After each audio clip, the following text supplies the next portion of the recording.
Sitalkuchi ambulance ইউনিয়নের পক্ষ থেকে ৭৮তম স্বাধীনতা দিবস উদযাপন উপলক্ষে অ্যাম্বুলেন্স র্যালি। এদিনের এই প্রোগ্রামে অংশ নেয় ১২টি অ্যাম্বুলেন্স। এদিন তারা সকালে জাতীয় পতাকা উত্তোলন করে এর পরবর্তীতে তারা শহীদদের স্মরণ করে একটি র্যালি বের করে। এই র্যালি শীতলকুচি হাসপাতাল থেকে শুরু করে শীতলকুচি পঞ্চায়েত সমিতির মাঠ হয়ে গোসাইরহাট বাজার পরিক্রমা করে পুনরায় হাসপাতালে এসে শেষ হয়। এই বিষয়ে কি জানালেন অ্যাম্বুলেন্স ইউনিয়নের সদস্য মিজানুর আলম, শুনুন তার মুখ থেকে। আজকে হচ্ছে ৭৮তম স্বাধীনতা দিবস। এই দিনটা আমাদের খুব স্মরণীয়।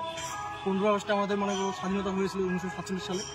তো আজকে আমাদের অ্যাম্বুলেন্সের ইউনিয়ন থেকে আমাদের পঞ্চায়েত সমিতির মাঠ থেকে গোসাইরহাট অব্দি আমরা র্যালি করলাম। তো আজকে এই দিনটা আমাদের একটা খুব ভালো দিন। এই দিনে আমাদের স্বাধীনতা হয়েছিল, ওই জন্য আমরা র্যালি করলাম। কটি অ্যাম্বুলেন্স অংশগ্রহণ করে এখানে? এখানে হবে 12টা-13টা। আচ্ছা, আজকের দিনে কি বার্তা দেবেন?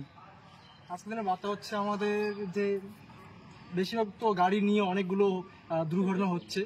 তো আমরা চাই যে সাবধানতা একটু চলাক বা স্পিডে না চলাক, একটু লিমিটে চলাক, এবং আমরা চাই যে সবাই একসঙ্গে ভাবে আমাদের দেশকে আবার যেন উন্নতিভাবে গড়তে পারি। এইটাই আমাদের বার্তা।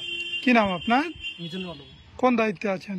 এমনি আমাদের হচ্ছে অ্যাম্বুলেন্সের সদস্য। এখানে সভাপতি কে আছে?